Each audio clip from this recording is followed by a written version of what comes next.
नमस्कार मित्रांनो. परत एकदा चला आपण आपल्या शेडमधील शेळ्यांची संख्या आज किती आहे आणि काय काय नियोजन आहे ते बघूयात.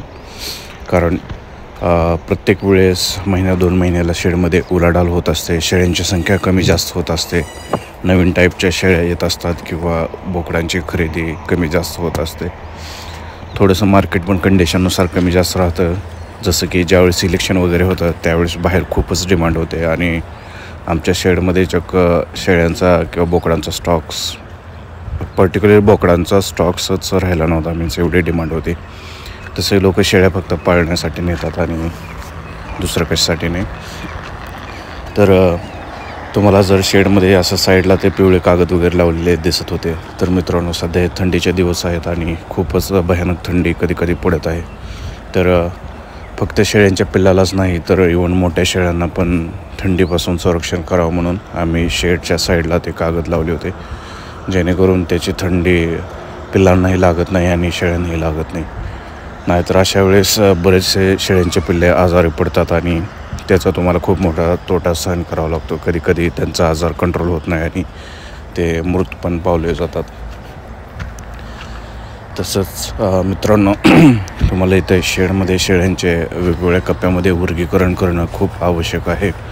कारण जर तुम्ही एकाच कप्प्यामध्ये असे शेळ्या आणि छोटे पिल्लं जर ठेवला तर त्यांना राईट टायमिंगला राईट खाणं मिळत नाही आणि शेळ्याच कधी कधी त्यांचं सर्व काही खाऊन घेतात. किंवा पिल्लं पण त्या कप्प्यामधून बाहेर यायचे खूप चान्सेस असतात. त्यामुळे त्यांचं सेपरेट वर्गीकरण करणं खूप महत्त्वाचं आहे. तसं जे काय तुम्ही शेळ्यांना पाणी वगैरे ठेवता ते पण त्यांना व्यवस्थित पिता येईल अशा रीतीने असावं. आणि शेडमधील प्रत्येक कप्प्याची साईज ही सफिशियंट असावी. त्याच्यामध्ये शेळ्यांना फिरता वगैरे आलं पाहिजे. हे बंदिस्त शेळी पालन म्हणजे टोटली बंदिस्त नाही, कारण त्याच्यामध्ये शेळ्यांना पण खूप असा जागा आहे जिथे शेळ्या व्यवस्थित चरतात, वावरतात, फिरतात. तसेच मित्रांनो, ज्यावेळेस शेळ्यांची लहान पिल्लं होतात म्हणजे जवळपास पहिला 1 महिना त्यांना सांभाळणं, त्यांच्याकडे लक्ष देणं खूपच आवश्यक आहे. तरच त्यांचे तब्येत वगैरे सुधारू शकते आणि तुम्हाला पाहिजे असे रिझल्ट्स, जसं की 4-5 महिन्यामध्येच ते बोकड तयार होऊ शकतं. आणि तुमच्या शेडच्या साईडला जे काही चगळ वगैरे आहे किंवा काडा म्हणजे ते काड्या वगैरे, तर ते तुम्ही सर्व पेटवून दिलं पाहिजे किंवा हे केलं पाहिजे. जेवढी तुम्ही स्वच्छता राखाल तेवढंच तुम्हाला तिथे काम करायला बरं वाटेल आणि इनडायरेक्टली शेळ्यांच्या प्रकृतीवरही त्याचा तेवढ्याच चांगल्याने फरक पडेल. तसेच तुमचे शेड हे सफिशियंट असावे, हवा वगैरे तिथून खेळती असावी. जे काय तुम्ही मुरघास केला आहे, मेथीघास केलेला असेल किंवा दुसरं काही, तो व्यवस्थित साठवून ठेवला पाहिजे. पूर्णपणे सायंटिफिकरित्या त्याची अंमलबजावणी केली पाहिजे. तर ते ज्या मोठ्या बॅग दिसत आहेत त्या होत्या मेथीघासाच्या, मुरघासाच्या, तर त्या मी तिथे ठेवलेल्या आहेत. गरजेनुसार तो शेळ्यांना देण्यात यावा, कारण त्याच्यापासून एक सकस आहार शेळ्यांना मिळतो. तसे जे काय तुम्ही प्रजननासाठी किंवा ब्रीडिंगसाठी बोकडं वापरता, हे जसं की आहे बिटल बोकड, ह्याचे कान आहेत लांब आणि ह्याचा तरी सध्या आम्हाला चांगला रिझल्ट मिळत आहे. तर बरेच जण सजेस्ट पण करत आहेत की तुम्ही आफ्रिकन बोकड यूज करा, त्याच्यामुळे वजन वगैरे वाढतं आणि लोकांची पण पसंती आहे त्याला. तर आम्ही नेक्स्ट टाईम नक्की ते ट्राय करू, कारण कमेंटमध्ये एका बांधवाने तसं सजेस्ट केलं होतं. परंतु आम्हाला या बिटल बोकडपासून पण एकदम चांगले रिझल्ट वगैरे येत आहेत. तसेच मित्रांनो, शेळ्यांना खाण्यासाठी जे काही गव्हाणे वगैरे आहेत ते पण सफिशियंट असले पाहिजेत. ते पण एकदम व्यवस्थित स्वच्छ ठेवले पाहिजेत. आणि त्याचा एक शेप म्हणजे त्याच्यामध्ये एक कॅरेट असं व्यवस्थित बसलं पाहिजे गव्हाण्यामध्ये. तसेच हा सुका चारा, जसं की भूस असेल, हरभऱ्याचा भूस किंवा जे काही कडधान्य असते, त्याचंही तुम्ही एक ट्रॅक्टर भरून तुमच्या शेळ्याच्या संख्येनुसार आणून त्याची साठवण करावी ज्या सीझनमध्ये, जेव्हा तुम्हाला ते स्वस्त मिळेल.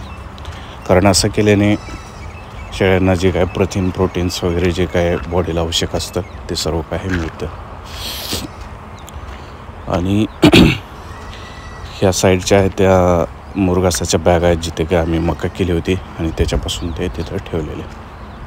तर मित्रांनो, जे पहिला कप्पा दिसतो इथे सध्या ते आहेत विकण्यासाठी आलेली बोकडं. जर तुम्ही एखादं शेळीपाटरू बोकड विकत असाल तर ते एक सफिशियंट लेवलला, चांगल्या लेवलला तयार झाल्यावरच विका, जेणेकरून तुम्हाला एक चांगली मार्केटमध्ये प्राईस मिळेल नाहीतर तुम्ही जर ते खराब अवस्थेत विकलं तर तो घेणाराही तुम्हाला खूप किंमत पाडून मागेल किंवा देतानाही तुम्हाला म्हणजे चांगले पैसे येणार नाहीत. तर इथे पण एक व्यवस्थित नियोजन करा, प्रॉपर प्लॅनिंग करा, तरच ते शक्य आहे. नाही तर इथेही म्हणजे एवढे दिवस तुम्ही आबुदलेला असताना बऱ्याचशा गोष्टी कोलमडू शकता. तर ही आहे गव्हाणीची साईज. आणि इथं हे जे काय गव्हाण्याला रॉड बसवलेले आहेत त्याचा शेप हा स्क्वेअर टाईप किंवा चौकोनी आकाराचा नसायला पाहिजे, तर तो असला पाहिजे गोलाकार टाईपचा, जेणेकरून शेळ्याच्या मानाला वगैरे काय होणार नाही आणि त्यांच्या मानावरची केस वगैरे काय जाणार नाहीत. तसेच शेडमध्ये सफिशियंट उजेड असावा, हवा खेळती असावी, लाईट असावी आणि ऑफकोर्स हे चुकाट्याचं पण ध्यान घ्यावं. कारण ज्यावेळेस तुमच्या शेडमध्ये हे एवढं असते किंवा कोंबड्या वगैरे असतात त्यावेळेस थोडीशी रिस्क पण असते. तर तुम्ही त्या सर्व गोष्टीची खबरदारी घेणं पण खूप आवश्यक आहे. कारण आमच्या शेडमध्ये आम्ही थोड्याशा कोंबड्या पण पाळलेल्या आहेत. तर हे शेळीपालन प्लस कुक्कुटपालन असं आहे. आणि हे जे आहेत कोंबडे ते प्युअर गावरान आहेत. तर 7 रुपयालाच त्यांचं मार्केटमध्ये एक अंडं सहज मागतात आणि दिवसाला 15 ते 20 अंडे आम्हाला आता सापडू लागलेले आहेत. तर मित्रांनो, ही छोटी शेळ्यांची पिल्ले आहेत. जवळपासची संख्या आता 20 ते 22 आहे. एका शेळीला कमीत कमी 1 ते 2 तर हे बिटल हे झालेले आहेत. आणि सध्या बोकड्यांची संख्या जास्त आहे याच्यामध्ये. तर जास्त करून तर ह्याच्यामध्ये फोकस हा 1 महिन्याच्या पिल्ल्यांवरतीच द्यावा लागत आहे. कारण त्यांचं संगोपन करणं सर्वात महत्त्वाचं राहते. हे जे काही शेळ्या आहेत किंवा ज्या बोकडांची वगैरे वाढ झालेली आहे त्यांना तिथे काही इश्यू येत नाही.